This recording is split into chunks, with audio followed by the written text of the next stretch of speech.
ଜେଜେମା ନିଦ ଲାଗୁନି ଗୋଟେ ଗପ କହିଲ। ଦିନକର କଥା। ଜଣେ ଗରିବ ବ୍ରାହ୍ମଣ ରାଜା ସୁଦର୍ଶନଙ୍କ ନିକଟକୁ କିଛି ସାହାଯ୍ୟ ମାଗିବାକୁ ଆସିଲେ। ରାଜା ଟିକେ କୃପଣ ଥିଲେ। ସେହି ଗରିବ ବ୍ରାହ୍ମଣଙ୍କୁ କହିଲେ, ରାଜମହଲ ପଛପଟେ ଯେଉଁ ପୋଖରୀ ଅଛି, ସେହି ପୋଖରୀରେ ରାତିସାରା ବେକ ପର୍ଯ୍ୟନ୍ତ ବୁଡ଼ିକି ରହିବାକୁ ପଡ଼ିବ। ରାଜା ଜାଣିଥିଲେ ଯେ ସେହି ପୋଖରୀର ଜଳ ଅତ୍ୟନ୍ତ ଥଣ୍ଡା। କୌଣସି ମନୁଷ୍ୟ ପୋଖରୀରେ ଅଧିକ ସମୟ ପର୍ଯ୍ୟନ୍ତ ରହିପାରିବ ନାହିଁ ଏବଂ ରାଜା ବ୍ରାହ୍ମଣଙ୍କୁ କୌଣସି ଅର୍ଥ ଦେବାକୁ ପଡ଼ିବ ନାହିଁ। ଗରିବ ବ୍ରାହ୍ମଣର ଅର୍ଥ ଅତ୍ୟନ୍ତ ଆବଶ୍ୟକ ଥିବାରୁ ସେ କଷ୍ଟେମଷ୍ଟେ ସେହି ପୋଖରୀରେ ରହିଲା। ତା ପରଦିନ ସକାଳୁ ରାଜାଙ୍କ ପାଖକୁ ଗଲା। ରାଜା ପଚାରିଲେ, ସେହି ପୋଖରୀର ଜଳ ଅତ୍ୟନ୍ତ ଥଣ୍ଡା। ତୁମେ କିପରି ରାତିସାରା ସେହି ପୋଖରୀ ଭିତରେ ରହିଲ? ନା ମୋ ସହିତ କପଟ କରୁଛ? ଗରିବ ବ୍ରାହ୍ମଣ କହିଲେ, ମହାରାଜ, ମହଲରେ ଜଳୁଥିବା ମଶାଲକୁ ଚାହିଁ ଚାହିଁ ରାତିସାରା ରହିଗଲି।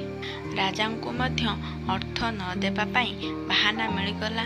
ରାଜା କହିଲେ, ତୋତେ ସେଥିରୁ ଉତ୍ତାପ ମିଳୁଥିବ, ଆଉ ଥଣ୍ଡା ମଧ୍ୟ ଅନୁଭବ ହେଉନଥିବ। ରାଜା ଏହି କଥା କହି ବ୍ରାହ୍ମଣଙ୍କୁ ଫେରାଇ ଦେଲେ। ବ୍ରାହ୍ମଣ ମନ ଦୁଃଖରେ ଚାଲିଗଲେ। ବାଟରେ ଗୋପାଳ ଭାଣ୍ଡ ଦେଖା ହୋଇଗଲା। ଗୋପାଳ ଭାଣ୍ଡ ରାଜାଙ୍କର ଭାରି ବିଶ୍ୱସ୍ତ। ବ୍ରାହ୍ମଣ ସବୁ ଘଟଣା କହିଲେ। ଗୋପାଳ ଭାଣ୍ଡ ଗୋଟିଏ ଉପାୟ ପାଞ୍ଚିଲେ ଏବଂ ଆସି ରାଜାଙ୍କୁ ତାଙ୍କ ଘରକୁ ନିମନ୍ତ୍ରଣ କଲେ।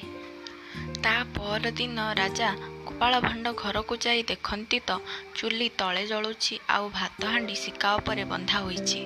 ଏହା ଦେଖି ରାଜା ପଚାରିଲେ, ଏପରି କାହିଁକି କରିଛ?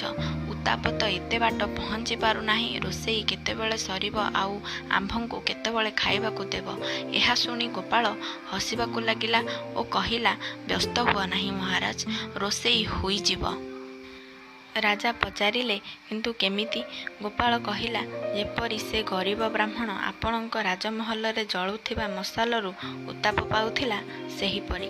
ରାଜା ସେହି କ୍ଷଣି ତାଙ୍କ ଭୁଲ ବୁଝିପାରିଲେ ଏବଂ ଗୋପାଳ ଭାଣ୍ଡ ଘରେ ଭୋଜନ କରିସାରି ତତ୍କ୍ଷଣାତ୍ ସୈନ୍ୟ ପଠାଇ ଗରିବ ବ୍ରାହ୍ମଣଙ୍କୁ ସସମ୍ମାନଜନକ ତାର ଅର୍ଥ ପ୍ରଦାନ କଲେ।